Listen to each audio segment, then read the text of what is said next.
कि आपको पता होगा कि 27 नवंबर को हमने कॉल दिया था कि मुंबई चलना है और इसकी तैयारी पूरे महाराष्ट्र के अंदर बड़े ज़ोरों शोर से थी। ऐसा नहीं है कि हम मुंबई में सिर्फ टहलने के लिए जा रहे थे। बेसिकली कुछ मुद्दे हैं जिनके ताल्लुक से हम सरकार को जगाना चाहते हैं, सरकार से कुछ सवाल पूछना चाहते हैं और वो मुद्दे मुसलमानों से जुड़े हुए मुद्दे हैं। जैसा कि अगर आप देखेंगे कि 5% रिजर्वेशन जो है वो बॉम्बे हाई कोर्ट ने मुसलमानों को एजुकेशन के अंदर देने का फ़ैसला सुनाया।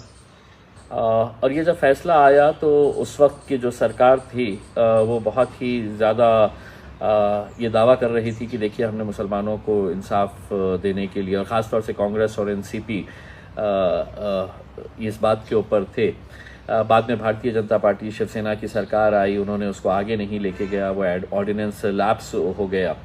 अब हमारा एक सवाल है कि अब सरकार बने हुए कांग्रेस की, शिवसेना की और एनसीपी की, ये तीनों की सरकार बने हुए 2 साल से ज़्यादा का वक्त हो गया है। हम इंतज़ार कर रहे थे कि अब फैसला सुनाएंगे मुसलमानों के हक़ के अंदर, जो अदालत ने जिसको एंडोर्स किया है उसके बारे में कुछ ना कुछ फैसला लेंगे करके। लेकिन मुझे बड़ा अफसोस होता है कि जब मैं राष्ट्रवादी कांग्रेस के या शिवसेना के या कांग्रेस के लीडर्स को जब पार्लियामेंट के अंदर सुनता हूँ तो झूठे मुंह क्यों ना सही, लेकिन एक बार भी वो जिक्र नहीं करते हैं कि मुसलमानों के रिजर्वेशन मिलना चाहिए करके। किसको मिलना है, किसको नहीं मिलना है, हम उसके किसी के खिलाफ नहीं है। जब ये नेता सिर्फ पार्लियामेंट के अंदर खड़े रह के मराठाओं के रिजर्वेशन के बारे में बात करते हैं तो हम भी चाहते हैं कि मराठाओं को रिजर्वेशन मिलना चाहिए, धनगरों को मिलना चाहिए, लेकिन मुसलमानों के ताल्लुक से तो अदालत ने उसको कन्फर्म किया है। वो आप कैसे झुटला सकते हैं, वो आप कैसे नकार सकते हैं, ये एक सवाल है।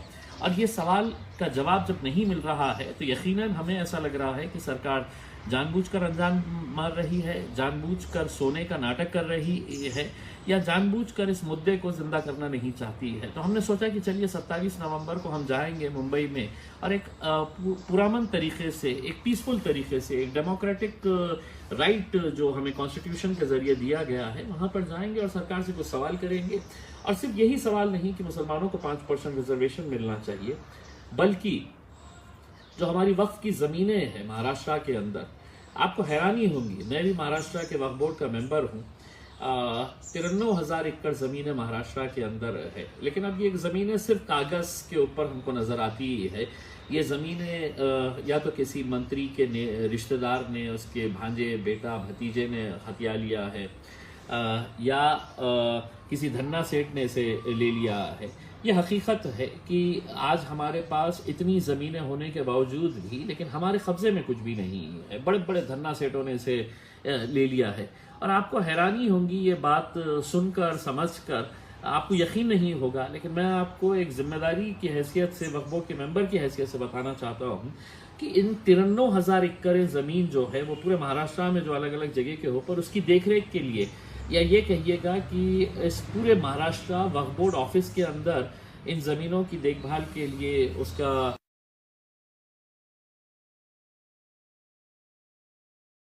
महाराष्ट्र के अंदर कितने लोगों का स्टाफ है 93,000 एकड़ ज़मीन की देखभाल के लिए? तो महज 24 लोगों का स्टाफ है, 24 लोगों का स्टाफ है। यानी कि इसका मतलब साफ है कि सरकारें चाहे किसी की भी हो, ये जानबूझकर चाहते हैं कि ये जो ज़मीनें हैं ये इनके पास से निकल जाए और मुसलमान वैसे ही गुर्बत की और गरीबी की ज़िंदगी गुजारता रहे। किसी ने कहा कि साहब ये सरकार से हम ये मांग करेंगे कि मुस्लिम डेवलपमेंट काउंसिल कुछ बनाए और उसके ज़रिए वो एक फ़ंड दे।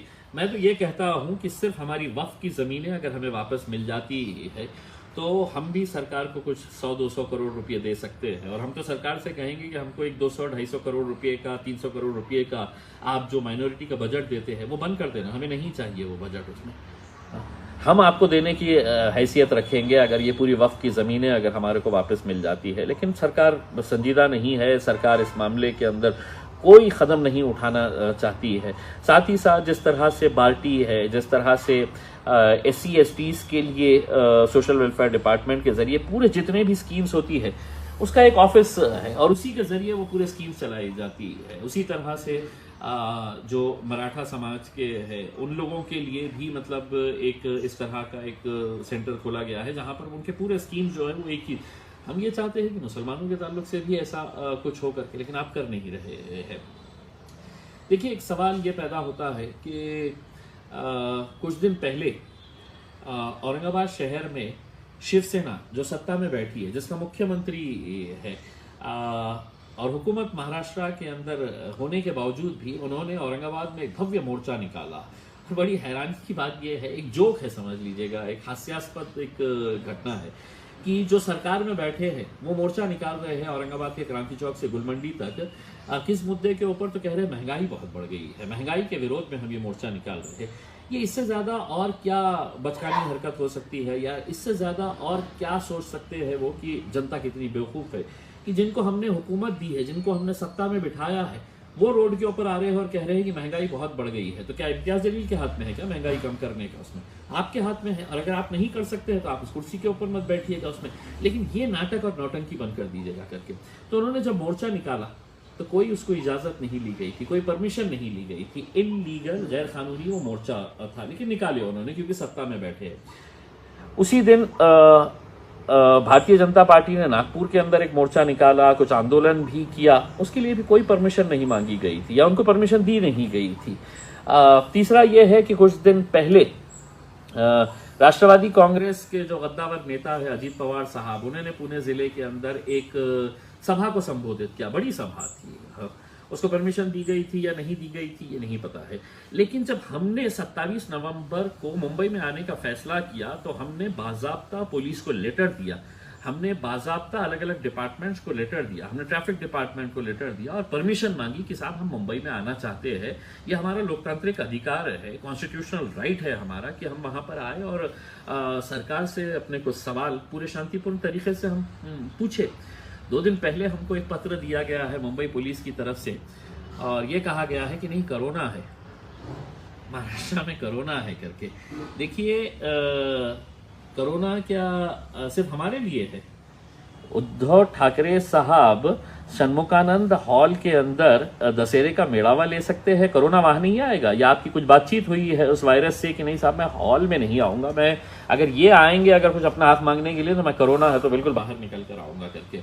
अजीत पवार साहब जब सभा ले रहे हैं तब कोरोना नहीं है, महाराष्ट्र के औरंगाबाद शहर के अंदर शिवसेना मोर्चा निकाल रही है तब कोरोना नहीं है, भारतीय जनता पार्टी नागपुर के अंदर है तो आंदोलन कर रही है, मोर्चा निकाल रही है तब कोरोना नहीं है।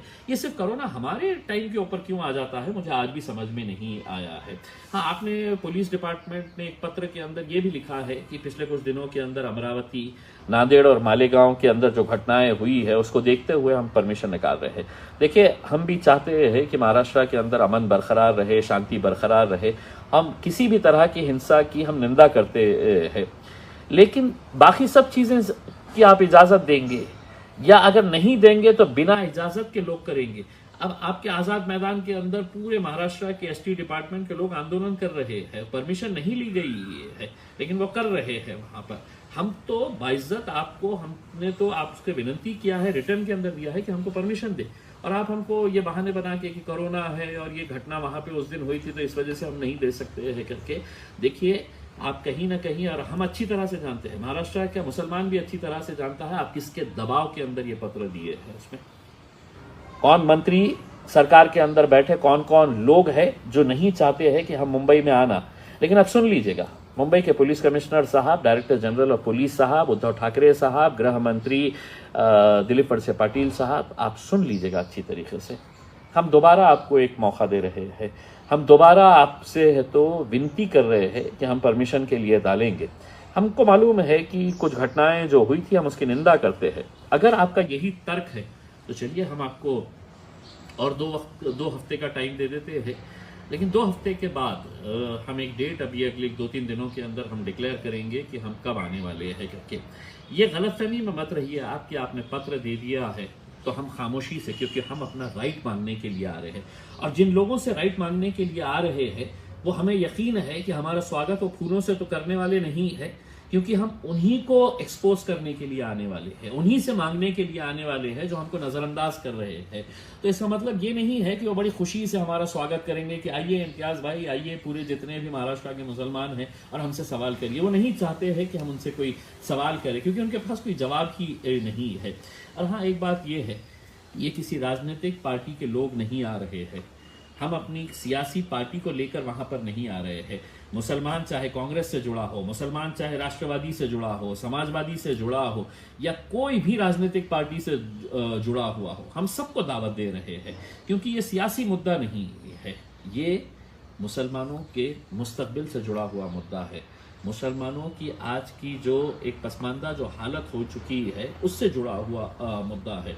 अभी 2 दिन पहले हमने औरंगाबाद के अंदर एक कॉन्फ्रेंस रखी थी जिसका सब्जेक्ट था कि development of Muslims in Maharashtra. तो उस कॉन्फ्रेंस के अंदर हम इन्हीं मुद्दों को आंकड़ों के साथ बताए हैं कि हमारा socio economic, educational, political status क्या है, हम कितने नीचे आ चुके हैं, लेकिन उसके बावजूद भी हम आवाज़ नहीं उठा रहे हैं। हमारे अंदर जो लड़ने की ताकत, क़ुव्वत थी, वो पूरी तरह से ख़त्म कर दी गई। हमको डराया जा रहा है कि नहीं, अगर आप आएंगे तो आपके ऊपर हम केस कर डालेंगे। हमको डराया जा रहा है कि नहीं, हम आपको परमिशन नहीं देंगे। आखिर कब तक हम खामोश बैठेंगे, कब तक हम घर में बैठेंगे? कभी ना कभी तो हमको निकलना पड़ेगा, और हम निकलने वाले हैं। आपने हम एक्सेप्ट करते हैं, लेकिन अगर आप दोबारा हमको रोकेंगे तो मेरे हिसाब से आप बहुत बड़ी गलती करेंगे। हम आपको यकीन दिलाते हैं कि हम पूरे शांतिपूर्ण तरीके से आने वाले हैं। हम बहुत अच्छे तरीके से वहाँ पर आकर सरकार से कुछ हमारे सवाल है, वो सवाल हम पूछने वाले हैं। और जिस तरह दूसरे राजनीतिक पार्टियां बिना परमिशन के जो करना है वो कर रही है, हम वैसा नहीं करना चाहते हैं। लेकिन अगर पुलिस अड़ी रही, मैं महाराष्ट्र के डीजी को, मुंबई के पुलिस कमिश्नर को, चीफ मिनिस्टर को और होम मिनिस्टर साहब को ये बताना चाहता हूँ कि अगर अड़ी रही तो आप हमें मजबूर मत करिएगा कि जो काम औरंगाबाद में शिवसेना के नेताओं ने किया है कि बिना परमिशन के बहुत बड़ा मोर्चा निकाला है, या भारतीय जनता पार्टी ने किया है, या अजीत पवार साहब ने बड़ी सभा ली है, अगर वो ले सकते हैं तो मैं भी ले सकता हूँ। मैं आपसे एक सवाल करना चाह रहा हूँ, कानून उनके लिए अलग है और मेरे लिए अलग है, ऐसा तो नहीं है। कानून इस मुल्क के लिए, सबके लिए बराबर है। इसीलिए मैं तमाम मुसलमान जो पिछले कई दिनों से तैयारी कर रहे हैं कि हम मुंबई जाएंगे करके, और हाँ, एक बात ये भी बताना चाहता हूँ कि हम जब मुंबई आ रहे हैं तो कोई हरा, नीला, पीला या भगवा झंडा लेकर नहीं आ रहे हैं। हमें खुशी इस बात की है कि इस मुल्क के आज़ादी का अमृत महोत्सव मनाया जा रहा है। 75 years ऑफ इंडियाज इंडिपेंडेंस, 75 साल हो गए हैं इस मुल्क की आज़ादी को, और हमको तो ये बताया गया है कि साल भर हम अमृत महोत्सव मनाए इस देश का। हमें फ़ख्र है कि हम जब मुंबई आएंगे तो हम तिरंगा लेकर आने वाले हैं, हम अपनी गाड़ियों के ऊपर तिरंगा लगाकर आने वाले हैं। कोई दूसरा झंडा वहाँ पर नहीं दिखेगा आपको, और वहाँ पर आएंगे अच्छे तरीके से अपने सवाल उठाएंगे, जो हमारा डेमोक्रेटिक कॉन्स्टिट्यूशनल राइट है।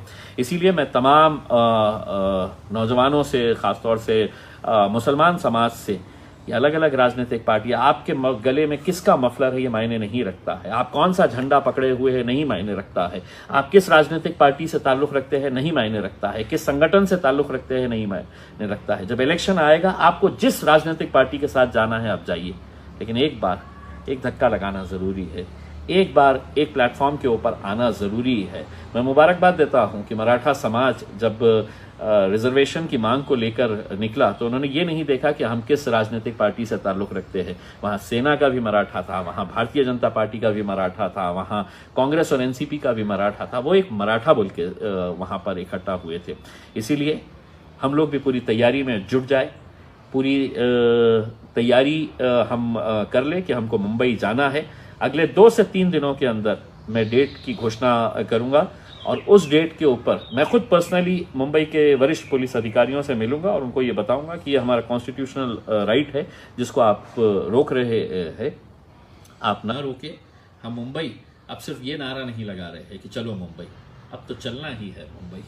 आप चाहे हमें रोके या आप हमें परमिशन दे ना दे, अगर दे तो बहुत अच्छा है, क्योंकि हम कोई भी कायदा कानून हम तोड़ना नहीं चाहते हैं। लेकिन अगर आप मजबूर करेंगे हमें कोरोना के नाम के ऊपर और हमको डराएंगे कि साहब अमरावती में हुआ है, तो अमरावती में हमारी वजह से कुछ नहीं हुआ, वहाँ की पुलिस कंट्रोल कर सकती थी। जिस तरह हमारे औरंगाबाद के अंदर हमने कंट्रोल किया है, हमारे औरंगाबाद के अंदर ऐसी कोई घटना नहीं हुई है। कई सारे ऐसे शहर हैं, मुंबई के अंदर भी कुछ नहीं हुआ है, 1-2 जगह के ऊपर हुआ है। आप वहाँ पर जो कार्रवाई है आप ऐसे भी कर रहे हैं। पूरा दोष जो है वो हमारे ऊपर मत फोड़िएगा, पूरा ठिकड़ा हमारे ऊपर मत फोड़िएगा कि साहब वहाँ पे हुआ है इसलिए अब आप बम्बई नहीं आ सकते हैं। बम्बई तो अब हम आएंगे ही। इसलिए नौजवानों तैयार रहो, 2-3 दिनों के अंदर हम आपको डेट्स बताएंगे और इंशाल्लाह अब सिर्फ चलो मुंबई नहीं, अब तो चलना ही है।